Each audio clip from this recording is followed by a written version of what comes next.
Hello friends, பீர்க்கங்காய் வாங்கினா இதே மாதிரி ஒரு தடவை சட்னி அரைச்சி பாருங்கள். ரொம்பவே டேஸ்டியாக இருக்கும். வாங்க எப்படி செய்கிறதுன்னு பார்க்கலாம். கடாயில் ஒரு 3 கரண்டி எண்ணெய் சேர்த்து ஒரு 4 வரமிளகா சேர்த்து வதக்கிக்கலாம். அடுத்ததாக 3 பச்சை மிளகாய் சேர்த்து வதக்கிக்கலாம். ஒரு 4 பல்லு பூண்டு, 2 துண்டு இஞ்சி இதையும் சேர்த்து நல்லா வதக்கிக்கலாம். அடுத்ததாக 3 பெரிய வெங்காயம் நீளமாக நறுக்கி வச்சுருக்கேன், அதையும் சேர்த்து வதக்கிக்கலாம். அடுத்தது ஒரு பீர்க்கங்காயை ரவுண்டாக கட் பண்ணி வச்சுருக்கேன், அதையும் சேர்த்து வதக்கிக்கலாம். கொஞ்சம் வதங்கின பிறகு ஒரு 3 பெரிய தக்காளியை நீளமாக நறுக்கி வச்சுருக்கேன், அதையும் சேர்த்து நல்லா வதக்கிக்கலாம். இப்போது தேவையான அளவுக்கு கல்லுப்பு சேர்த்து வதக்கிக்கலாம். வெங்காயம், தக்காளி, காய் எல்லாமே நல்லா வதங்கிடும். அடுத்ததாக ஒரு கைப்பிடி அளவு புதினா சேர்த்துக்கிறேன்.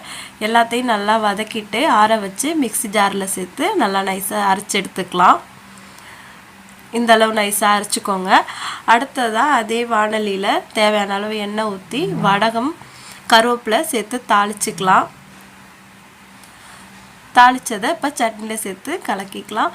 அவ்வளோதாங்க, சூப்பராக நம்மளோட பீர்க்கங்காய் சட்னி ரெடி ஆகிடுச்சு. இந்த ரெசிபி பிடிச்சிருந்தா ட்ரை பண்ணி பாருங்கள். மறக்காமல் நம்ம சேனலை சப்ஸ்கிரைப் பண்ணிக்கோங்க. தேங்க்ஸ் ஃபார் வாட்சிங்.